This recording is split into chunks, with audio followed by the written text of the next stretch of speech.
Hi folks, welcome to the last video, video 10 in the series, the impact of behavioral economics on strategy.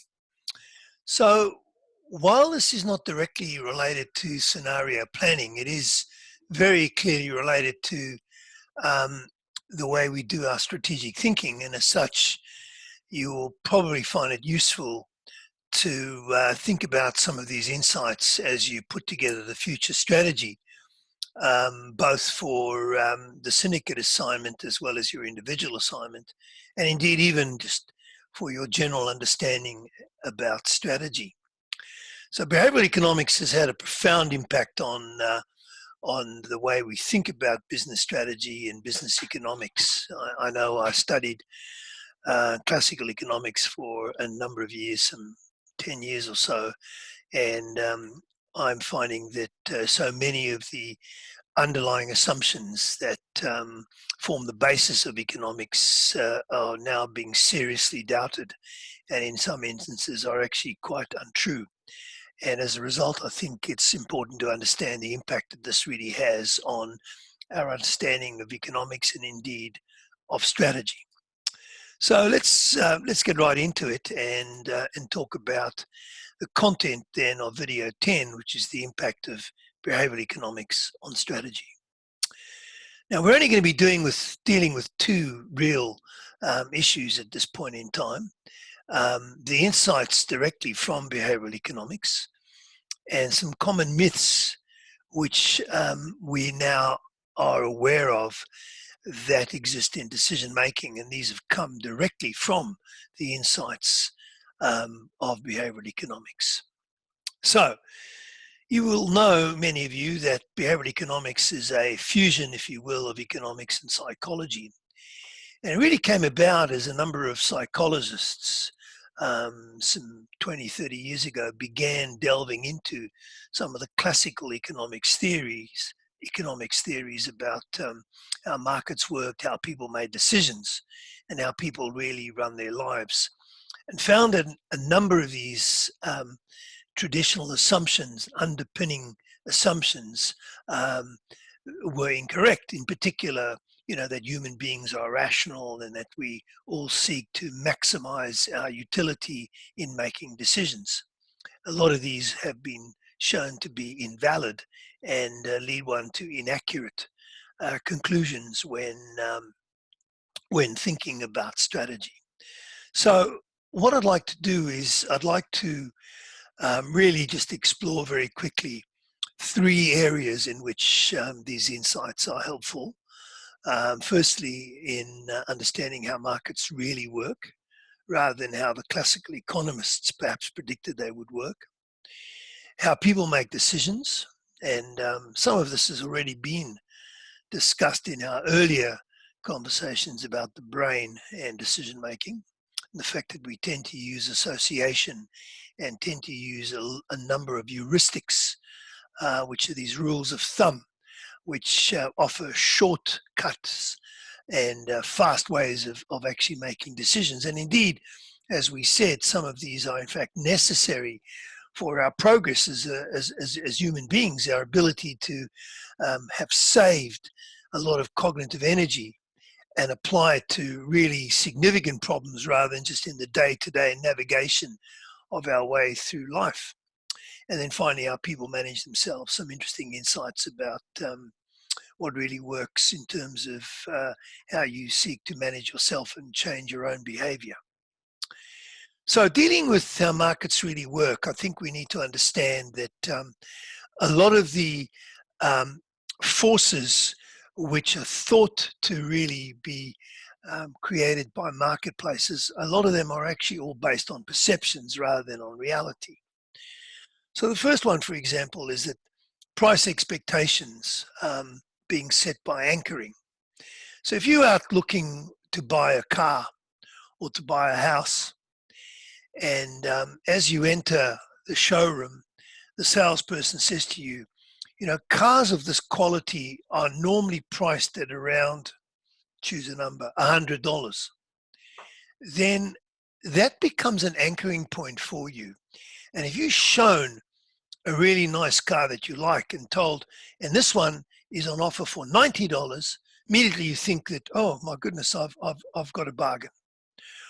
And so your reaction and expectation of the price for this car is based on that initial anchor that was established, in this case, by the salesperson telling you, in his opinion or her opinion, what people would normally pay for a car of this quality. Now, the anchoring can occur quite directly by someone actually mentioning those kinds of things to you, or it could be as a result of your previous experience, or it could be based on what you've been reading or simply heard about in your daily lives. But essentially, we have an anchor that we use to set price expectations rather than a rational analysis of the value that something offers us and therefore what we should pay for that value.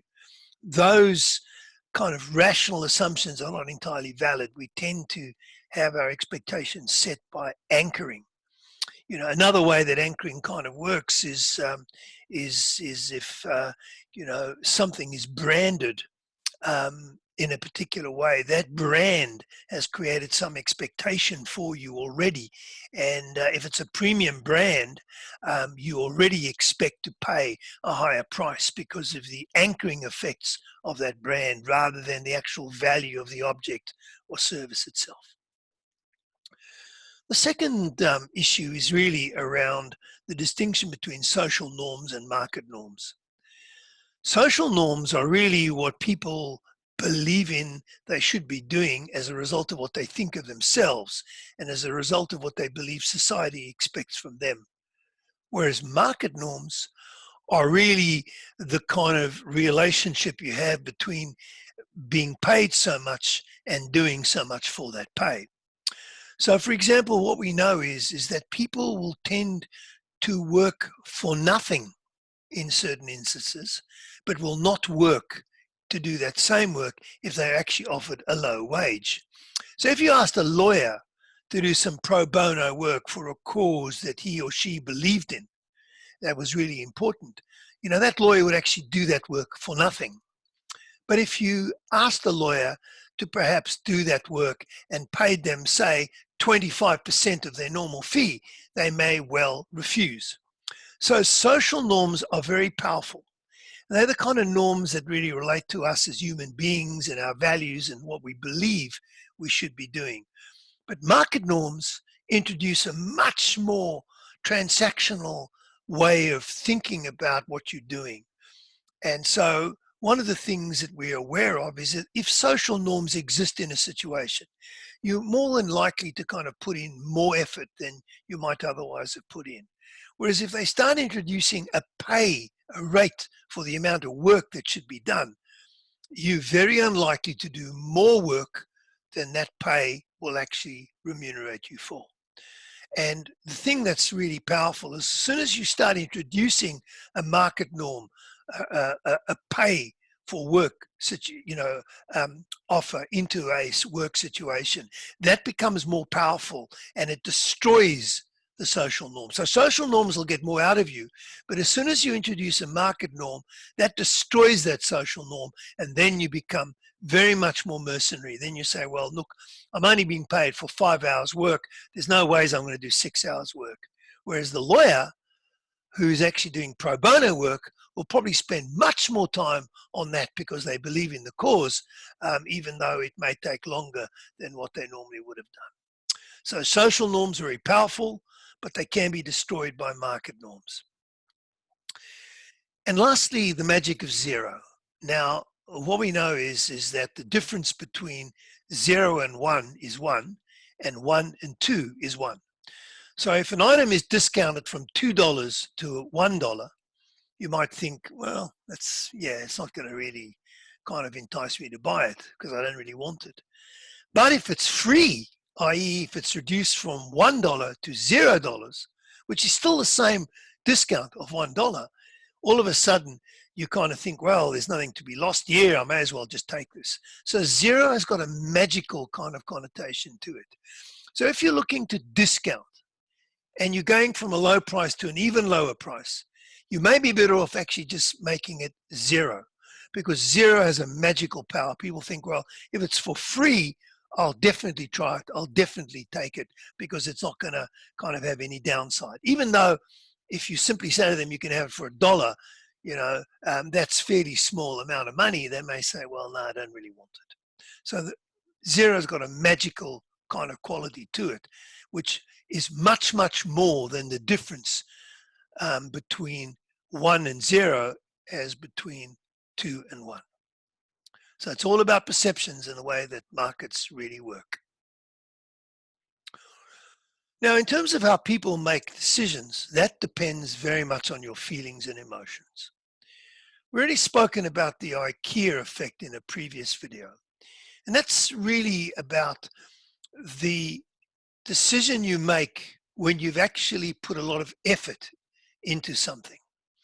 So, if you've always been a Ford kind of buyer and you've used it and you've actually associated your whole kind of image with Ford, if someone tries to sell you a better car at a lower price, which offers more value for money, but with a different brand, say Chevrolet, you're likely to kind of, make your decision in favor of Ford because you've invested a lot in Ford. So the IKEA effect says that when you own something or when you've worked hard to acquire it, either by physical effort or indeed by the amount of money you spent, you're much more likely to favor that over anything else. So your decision is likely to be in favor of that which you've either invested in the past or you've put a lot of effort into gaining. The second factor is really about the power of expectations and context. So I know I'm a fairly frequent flyer, and one of the things that I know is that some years ago when I boarded my first Emirates flight, I flew from Sydney to Dubai and then on to London. I was filled with huge expectations because the Emirates aircraft was significantly newer than the Qantas fleet, which I'd been used to. And they offered a lot more. I mean, in business class, for example, you had pictures of this magnificent kind of seat with all kinds of bells and whistles and free things. So the expectations I had of Emirates and the fact that I was flying with one of the newest fleets in the world actually made me decide at the end of that flight that this is the best airline I've ever flown. And I really felt that the experience was magnificent. But what's really interesting is that in actual accurate comparison tests between Qantas and Emirates, Qantas actually outperformed Emirates.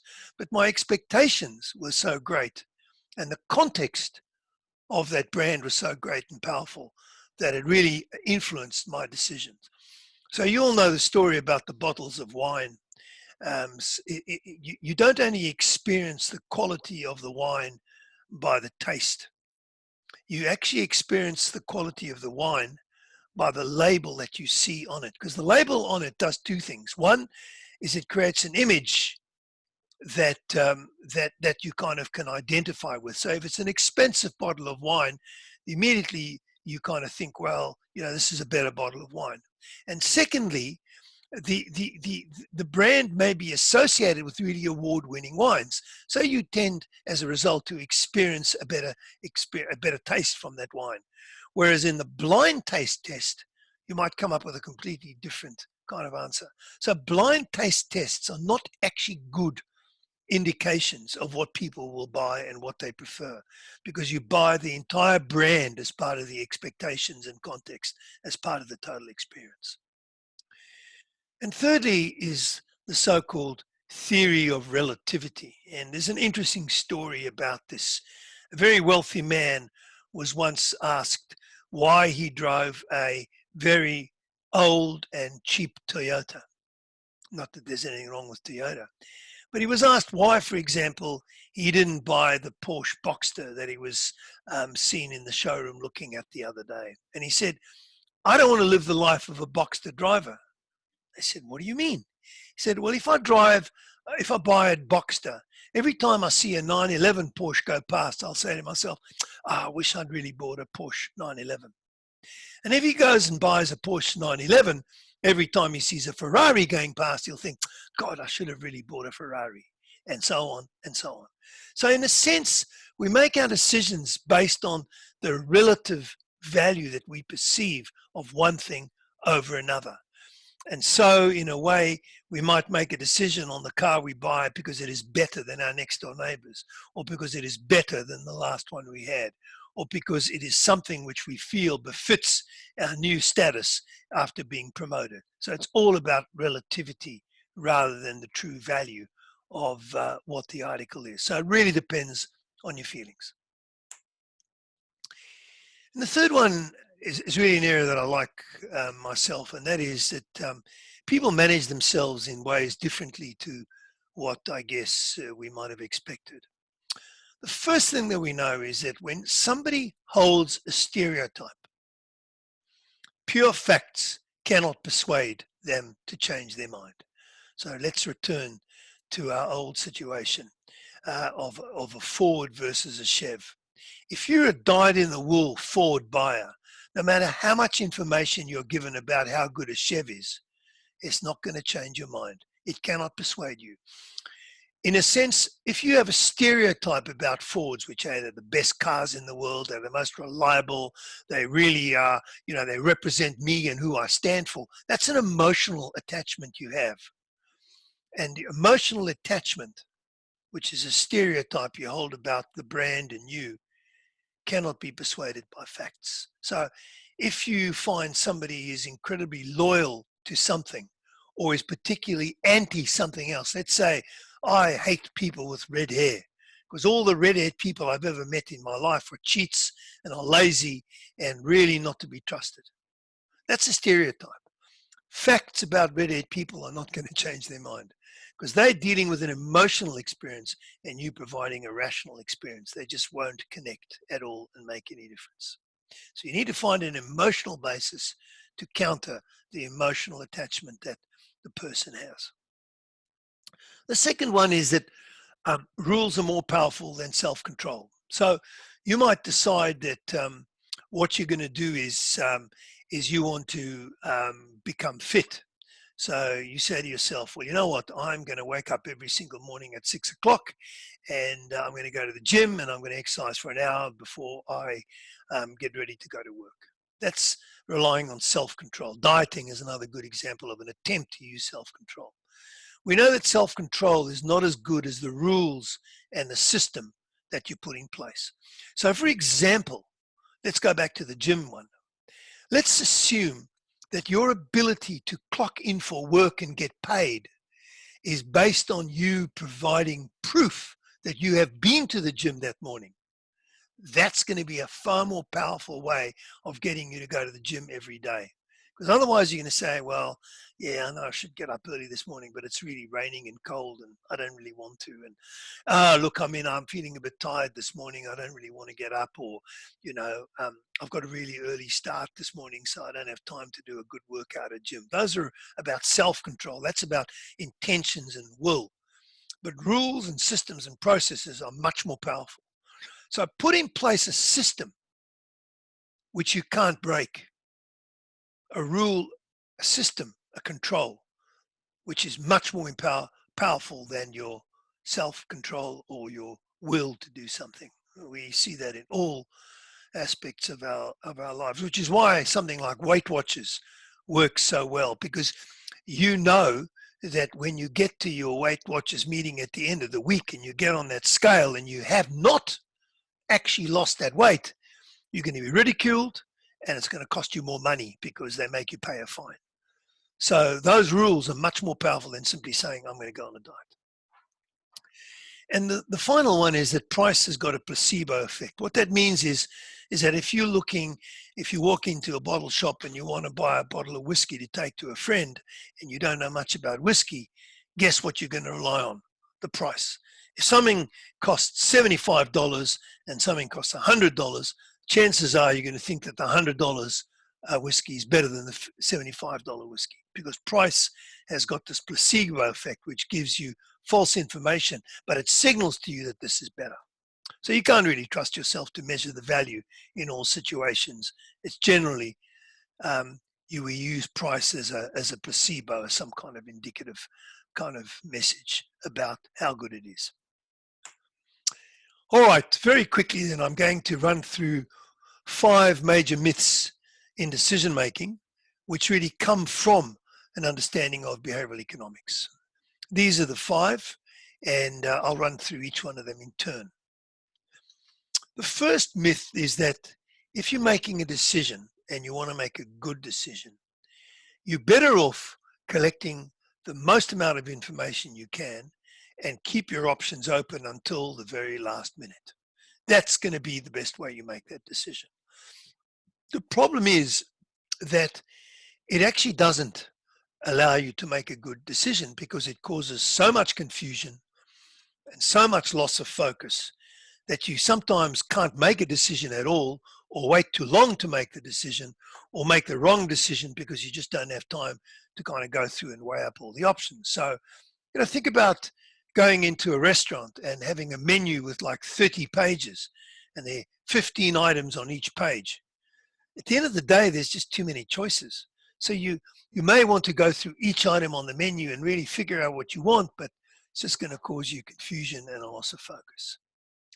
So what's the solution? Well, the solution is actually quite a strange one. It's called the optimum stopping point. If you're intrigued by the answer of 37%, then I suggest you go and Google optimal stopping point. It's a mathematical formula, very well established and very complex mathematical formula. I'm not even going to attempt to try and explain here because I don't particularly follow all the maths in it. But the research shows, for example, that if you have 100 options to choose from, that by the time you've gone through 37% of those options, in other words, 37 of the 100 options, you're in the best position to make a decision. So what you do is, if there are 100 choices that you can, 100 things you can choose from, go up to number 37, look at 37 of them, 37% of them. So if it's 50, you look at what is 18 or 19 of those, which is roughly 37%. And then choose the best of the ones you've seen. And that is going to optimize the quality of the decision that you make and the amount of time you take to make it. So you haven't got all, an unlimited amount of time, but you also want to make the best decision. So you don't want to jump too early by only seeing 1 or 2 and then making the decision. But you also don't want to leave it too late, the one that got away. You want to make the optimum decision. And the optimum decision is once you have actually seen or experienced or reviewed 37% of that which is available. Okay? So if there are 100 apartments available, see 37 of them and then you'll be in a position to do that.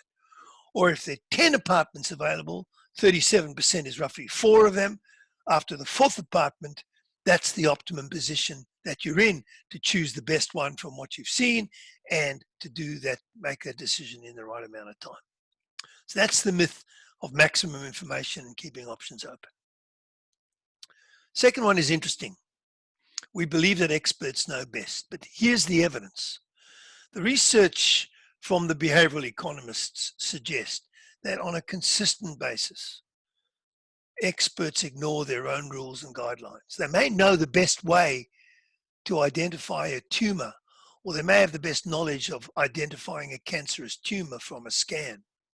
But often, they're only humans. They may ignore their own guidelines. They may be tired. They may make a mistake. They're inconsistent. And so we know that experts often don't follow their own good advice, and they themselves are quite often inconsistent in the way they apply them. So your solution, your strategy may well be, if you're able to use these expert guidelines and build them into a set of rules, an algorithm, a checklist, or even indeed artificial intelligence. So if you know, for example, what the best criteria are to identify a cancerous tumor, then take those expert guidelines from experts and feed it into a computer model, an artificial intelligence model, or feed the criteria for a credit check into a set of checklists or a list of things to make sure you understand. and allow that to make the decision for you. That'll be far more consistent. If you can't do that, there's another option, and that is to simply ask a number of experts.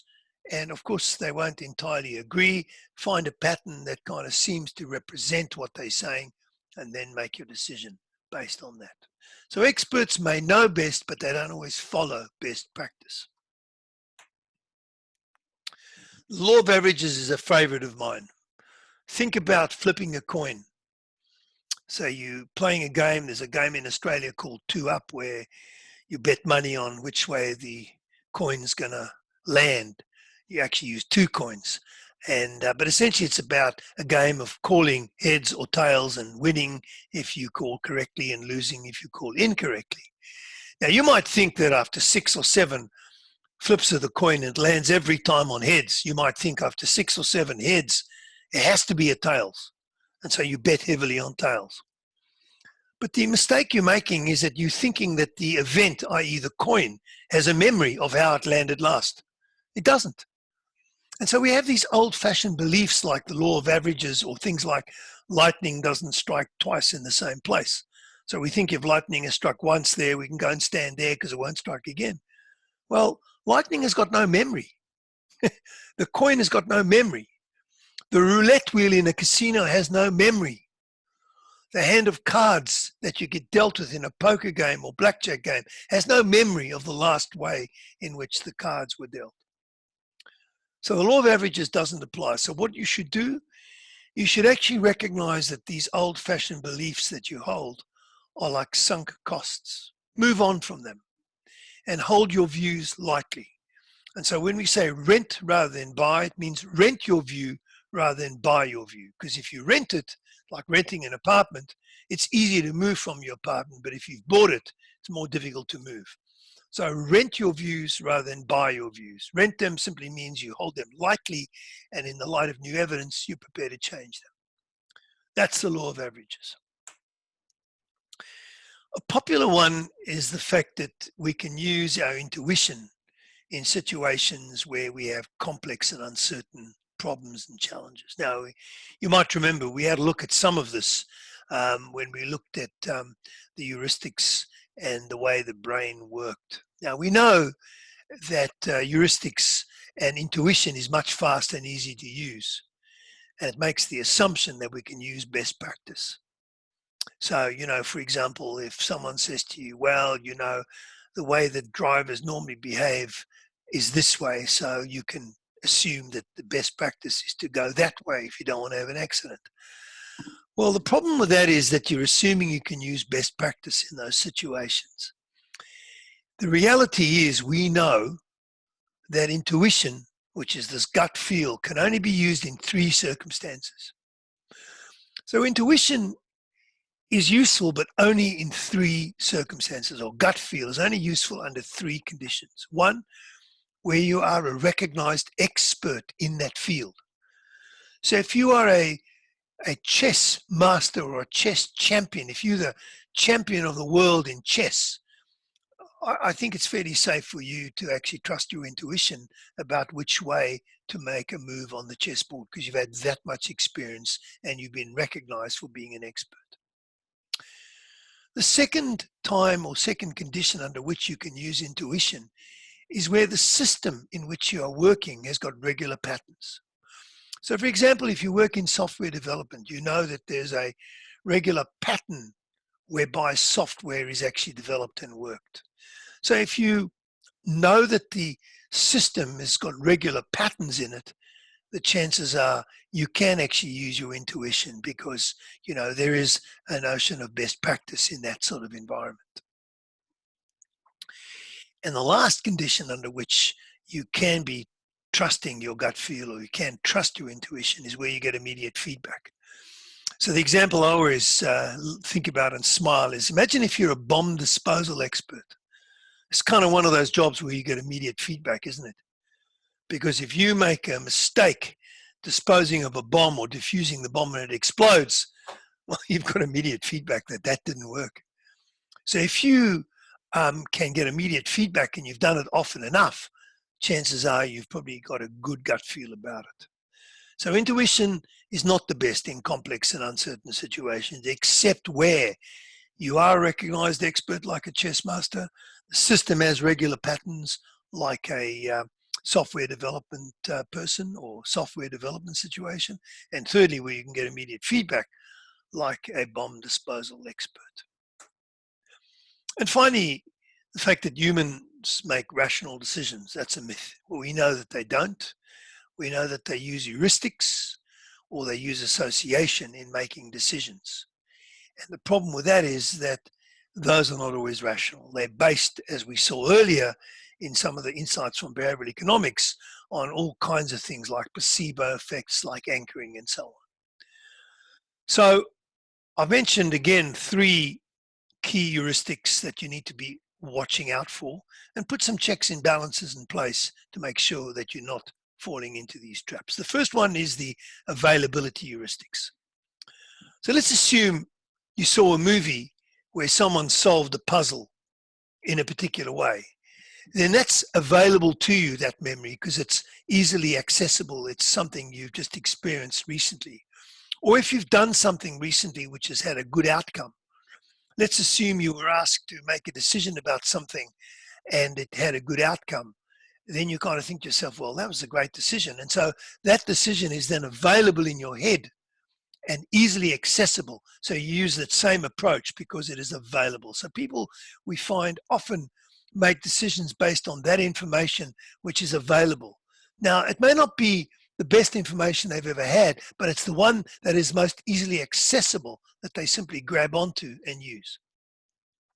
The second one is the IKEA effect, which we've spoken about already, and that is that if you put a lot of effort into it, acquiring it or building it, you're more likely to believe it to be superior. And the last one is framing. So consider these 2 kind of options. I'm a world famous surgeon, you're a patient with a very kind of serious disease. You come to me asking for a cure, and I'll say to you, Mrs. Jones, I have a procedure here which is a 90% chance of success. You want to try it? And you'll say, yes, sure.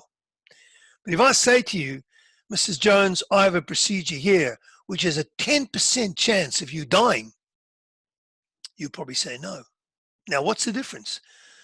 90% chance of success, 10% chance of failure, exactly the same. But the way it's framed is going to influence the way you make your decision. So be careful that you're not suffering from the availability heuristic, from the IKEA effect heuristic, or from the framing heuristic, which is the way that the options are presented to you. Okay, so I've also included an appendix in your notes, which goes through the detail of how markets really work. There's a whole series of these different kind of insights which you can read in your own time, how people make decisions again, and finally how people manage themselves. So that's pretty much the end of this video, and indeed the end of the series. So thank you very much for watching the videos. I hope you now feel better equipped to produce those scenario plans, both for your syndicate and yourself. And I hope too that your ability to think strategically has been enhanced as a result of this as well. Do your readings, have your syndicate discussions, reflect on your own strategic thinking ability, and I wish you all the success in this elective and the rest of your MBA. Thank you very much indeed.